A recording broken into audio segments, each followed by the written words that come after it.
ಶ್ರೀ ಗುರುಭ್ಯೋ ನಮಃ.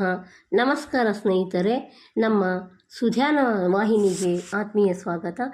ಮಹಾಭಾರತದ ಪಾತ್ರ ಸಂಗತಿಗಳಲ್ಲಿ ಅರ್ಜುನನ ಪಾತ್ರವನ್ನು ಒಂದಿಷ್ಟು ತಿಳಿಯುವ ಪ್ರಯತ್ನ. ಅರ್ಜುನ ದೇವೇಂದ್ರನ ಸತ್ವದಿಂದ ಕುಂತಿಯಲ್ಲಿ ಹುಟ್ಟಿದ ಅರ್ಜುನನಿಗೆ ಪಾರ್ಥ, ಕೌಂತೇಯ, ಗಾಂಡೀವಿ, ಸವ್ಯಸಾಚಿ, ಕೃಷ್ಣ ಕಿರೀಟಿ, ವಿಜಯ ಮೊದಲಾದ ಹಲವಾರು ನಾಮಗಳಿವೆ. ದೇಹಶಕ್ತಿ, ತಪಶಕ್ತಿ, ಮನೋಶಕ್ತಿಗಳಲ್ಲಿ ಅದ್ವಿತೀಯನಾದ ಅರ್ಜುನ ಲಕ್ಷ್ಯ ಸಾಧನೆಯಲ್ಲಿ ಎಷ್ಟು ಎತ್ತರದವನು ಎಂಬುದಕ್ಕೆ ಅವನು ದ್ರೋಣರಿಂದ ಕತ್ತಲಲ್ಲಿ ಗುರಿಯಿಡುವ ವಿದ್ಯೆ ಕಲಿಯಲು ಮತ್ತು ಶಿವನಿಂದ ಪಾಶುಪತಾಸ್ತ್ರ ಪಡೆಯಲು ಪಟ್ಟ ಶ್ರಮಗಳೇ ಸಾಕ್ಷಿಯಾಗಿದೆ. ಸೋಲನ್ನೇ ಕಂಡರಿಯದ ಈ ವೀರನಿಗೆ ವಿಜಯ ಎಂಬ ಹೆಸರು ಅನ್ವರ್ಥವಾಗಿದೆ. ಚಿತ್ರಾಂಗದ, ಅಂಗಾರಪರ್ಣ, ದೇವೇಂದ್ರ ಮತ್ತು ಕೌರವ ಪಡೆಯ ವೀರರುಗಳೆಲ್ಲ ಇವನ ಬಾಣಗಳ ರುಚಿ ನೋಡಿದವರೇ ಆಗಿದ್ದಾರೆ. ಆಚಾರ್ಯ ದ್ರೋಣರನ್ನು ಮೊಸಳೆ ಹಿಡಿದಾಗ ಪ್ರಾಣಭಯವನ್ನು ತೊರೆದು ಅವರನ್ನು ಬದುಕಿಸಿಕೊಂಡದ್ದು ಅವನ ಧೈರ್ಯ ಮತ್ತು ಗುರುಭಕ್ತಿಗಳನ್ನು ತೋರಿಸುತ್ತದೆ. ಚಿಕ್ಕ ವಯಸ್ಸಿನಲ್ಲೇ ಅವನು ವಿದ್ಯಾಪ್ರದರ್ಶನದಲ್ಲಿ ತೋರಿದ ಕೈಚಳಕ, ದೃಪದನನ್ನು ಎಳೆದು ತಂದ ರೀತಿಗಳನ್ನು ಗಮನಿಸಿದರೆ ಅವನ ಶಕ್ತಿಯ ಪರಿಚಯವಾಗುತ್ತದೆ. ವನವಾಸದ ಬಹುಭಾಗವನ್ನು ಇವನು ತಪಸ್ಸು ಮತ್ತು ಸಾಧನೆಗಳಿಗೆ ಮೀಸಲಾಗಿರಿಸಿದ್ದಾನೆ. ವಿರಾಟರಾಯನ ಅಂತಃಪುರದ ಹೆಂಗಳೆಯರಿಗೆ ನೃತ್ಯ, ಸಂಗೀತ ಪಾಠಗಳನ್ನು ಹೇಳಿಕೊಂಡು ಬದುಕು ಸಾಗಿಸುವ ಬೃಹನ್ನಳೆಯ ವೇಷದಲ್ಲಿ ಕೂಡ ಆತ್ಮೋನ್ನತಿಯನ್ನು ಮೆರೆದಿದ್ದಾನೆ. ಅವನ ಭ್ರಾತೃಭಕ್ತಿ, ಶ್ರೀಕೃಷ್ಣ ಭಕ್ತಿ ಎರಡೂ ಅಸದೃಶವಾದುವು. ಇವನಿಗೆ ದ್ರೌಪದಿಯ ಬಗೆಗೆ ಎಷ್ಟು ಪ್ರೀತಿ ಇತ್ತೋ ಅಷ್ಟೇ ಭಯವೂ ಇತ್ತೆಂಬುದು ಸುಭದ್ರೆಯನ್ನು ಮದುವೆಯಾಗಿ ಮನೆಗೆ ಕರೆತಂದಾಗಿನ ಸಂದರ್ಭದಲ್ಲಿ ತಿಳಿದುಬರುತ್ತದೆ. ಊರ್ವಶಿಯೊಡನೆ ಈತ ನಡೆಸಿದ ಸಂವಾದವು ದೇವ ಮರ್ತ್ಯಲೋಕಗಳ ನೀತಿ ಸಂಹಿತೆಯ ಎರಡು ಮಜಲುಗಳನ್ನು ಒಂದೇ ವೇದಿಕೆಯಲ್ಲಿ ಪ್ರಕಾಶಗೊಳಿಸುವಂಥದ್ದಾಗಿದೆ. ಮಹಾಭಾರತ ಯುದ್ಧದ ಸಂದರ್ಭದಲ್ಲಿ ಕುಲಕೊಲೆಗೆ ಬೇಸರಪಟ್ಟು ಯುದ್ಧ ಬೇಡ ಎಂದು ಕೊರಗಿದ ಇವನ ಮಾನವೀಯ ಕಾಳಜಿ ಅರ್ಥಪೂರ್ಣವಾದದ್ದು.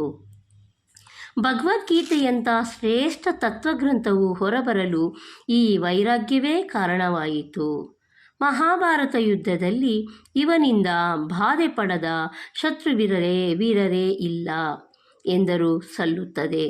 ತೇಜಸ್ವಿಯಾದವನು ಇನ್ನೊಬ್ಬ ತೇಜಸ್ವಿಯನ್ನು ಸಹಿಸುವುದಿಲ್ಲ ಎಂಬ ಮಾತಿಗೆ ಇವನೇನೂ ಅಪವಾದವಲ್ಲ ಎಂಬುದಕ್ಕೆ ಕರ್ಣ, ಏಕಲವ್ಯರುಗಳೇ ಸಾಕ್ಷಿ.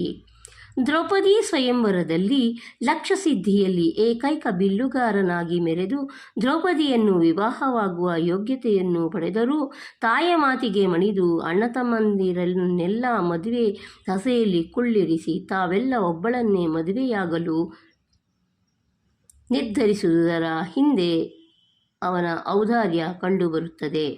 ರಾಜಸೂಯ ಯಾಗಕ್ಕೆ ಮುನ್ನ ಅವನ ಪೂರ್ವ ಭಾರತ ದಿಗ್ವಿಜಯ ಪ್ರಸಂಗವು ಒಂದು ರೋಚಕ ವೀರಕಥನವಾಗಿ ನಿಲ್ಲುತ್ತದೆ.